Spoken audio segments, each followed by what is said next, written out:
রব কাউকে ভালোবাসতে শুরু করলে প্লেটের ভাত কেড়ে নেয়।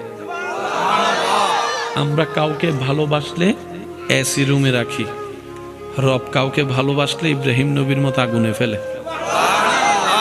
আমরা কেউ কাউকে ভালোবাসলে তাকে উন্মুক্ত করে দিই, উন্মুক্ত স্বাধীন করে দিই। রব যখন কাউকে ভালোবাসে ইউসুফ আলাইহিস সালামের মতো বন্দি করে রাখে। আমাদের ভালোবাসা ধরন, রবের ভালোবাসার বহিঃপ্রকাশ এক নয়। এবার আপনি বলবেন এটা কী ধরনের ভালোবাসা হয়? যে ভালোবাসলে কাঁটা দেয়, ভালোবাসলে আগুনে ফেলে, ভালোবাসলে আপনার এসি রুমে না রেখে আগুনের মধ্যে ফেলবে, ভালোবাসলে তাকে বন্দি করে রাখবে, ভালোবাসলে তাকে সারা শরীরের মধ্যে রোগ দিবে। এটা কেমন ধরনের ভালোবাসা? জেনে রাখা ভালো, গরমের মধ্যে এসি রুম সবাই পছন্দ করে। গরমের মধ্যে এসি রুম সবাই পছন্দ করে, ক্ষুধার্ত অবস্থায় খাবার সবাই।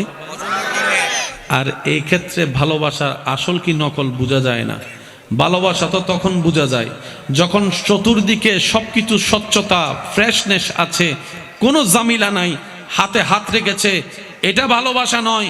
যখন পকেটে টাকা থাকবে না তারপরও হাত ধরে রাখবে, এটা না ভালোবাসা। তাই তো আমার যুবক ভাইয়েরা বলে বিপদকালে বন্ধুর পরিচয়। এবার আসুন আমরা একটু দুনিয়াবি হিসাব মিলাই। এখানে আসার সময় মোবাইল এনেছেন, টাকা এনেছেন, কত কিছু এনেছেন। যদি কেউ আপনার থেকে সে মোবাইলটা নিয়ে আপনি ঝগড়া করবেন, কারণ কি? এটা আপনার